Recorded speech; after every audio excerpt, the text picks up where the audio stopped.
Desde o final dos anos 80, esse é um tema recorrente. E se você quer saber, um dos primeiros carros a utilizar asas flexíveis era o lendário Lotus 72D, que tinha calços de borracha embaixo das asas dianteiras que não eram percebidos pelos fiscais subindo em cima da peça, mas que acima de 250 km por hora na reta faziam com que a asa desse uma deitada. Uma asa flexível primitiva. O regulamento da Fórmula 1 é restritivo com relação a dispositivos aerodinâmicos móveis. De 1950 até 2011 era terminantemente proibido ter qualquer um deles. De 2011 para cá a gente tem o DRS, mas mesmo ele, o DRS, tem que obedecer certas normas e só pode ser usado quando autorizado. E sim, os carros a partir de 2026 terão mais aerodinâmica ativa, ou seja, dispositivos aerodinâmicos móveis. E a gente falará disso num vídeo específico. Mas o que você tem que saber é que até 2010 isso era proibido. E caso tenha ficado alguma dúvida, o que é um dispositivo aerodinâmico móvel? Pois bem, além do DRS, um bom exemplo são as asas dos aviões com os flaps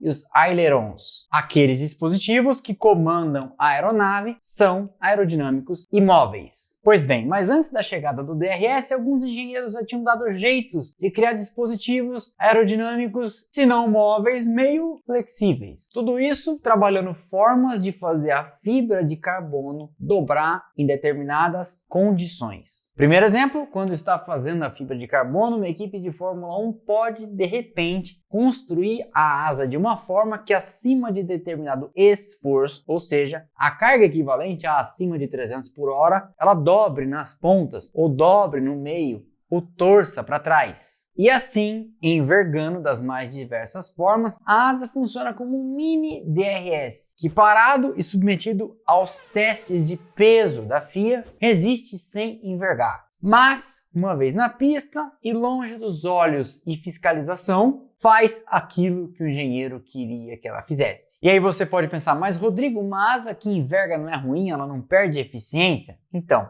depende. É aí que entra a esperteza do engenheiro de decidir na construção da asa qual será o momento em que ela envergará. Pegue, por exemplo, na cabeça o circuito de Barcelona com aquela longa curva 3. É um trecho que exige eficiência aerodinâmica e você quer o downforce lá em cima. Quem constrói então uma asa para aquele circuito dosa o dispositivo para que ele só envergue em velocidades bem superiores à da curva, que são atingidas, por exemplo, na reta, onde você não precisa de downforce que vai gerar arrasto e só andar no máximo de velocidade. Assim, você tem uma aerodinâmica ativa disfarçada. Outra forma que foi entendida pelas equipes de Fórmula 1 para enganar a fiscalização foram asas que não envergavam como uma mesa com a madeira fraca, e sim torciam para trás. E o teste da FIA não previa isso. Então, por mais que os fiscais colocassem um peso em cima da lâmina, a lâmina não envergava. Só que na pista ela torcia mediante esforços acima de determinadas velocidades, causando, portanto, o mesmo efeito do DRS. E como fazer isso? Pois bem, a fibra de carbono, antes do seu processo final de preparo, é uma trama, é um tecido como qualquer outro. E só vai adquirir a rigidez que a gente vê nos carros de corrida depois de diversos processos de tratamento nos autoclaves. Aí, considerando que ela é uma trama como um tecido, você pode alinhar as fibras da fibra de carbono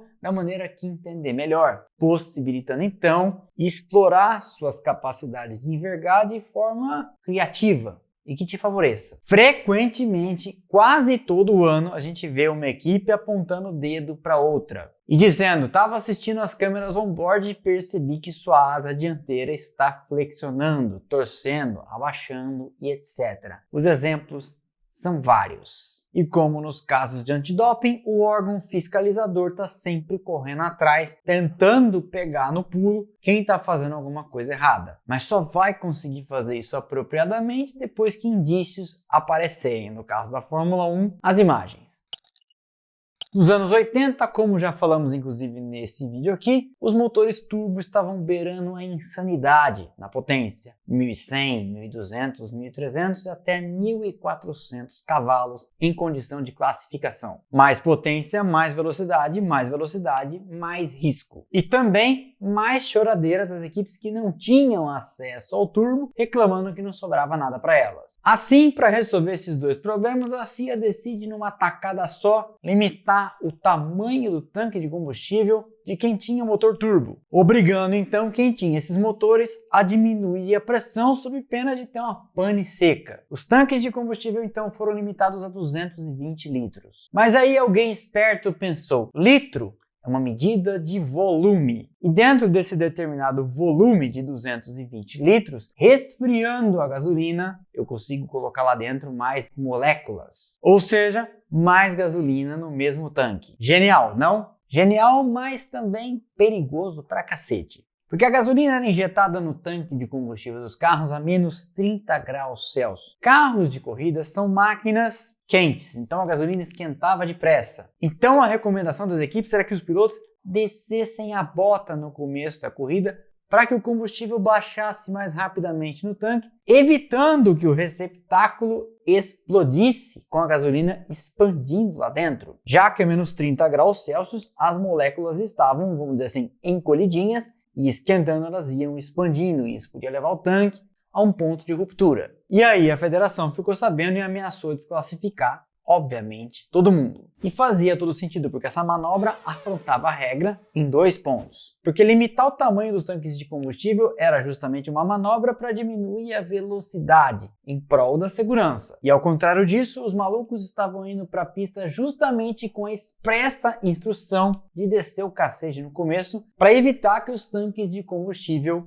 explodissem. E segundo, porque por uma brecha no regulamento estavam enfiando dentro do tanque de combustível mais do que os 220 litros. Ainda que o regulamento tivesse sua parcela de culpa porque não especificava a temperatura em que isso devia ser medido. Hoje em dia os carros são abastecidos e a temperatura do combustível não pode passar nem para cima nem para baixo, além de um determinado limite da temperatura ambiente no local. Por isso, toda vez que você vê o regulamento e pensar, mas para que a FIA determina a temperatura do abastecimento? Saiba, se tem norma ou placa, é porque tem história. Já tentaram ganhar vantagem também por aí.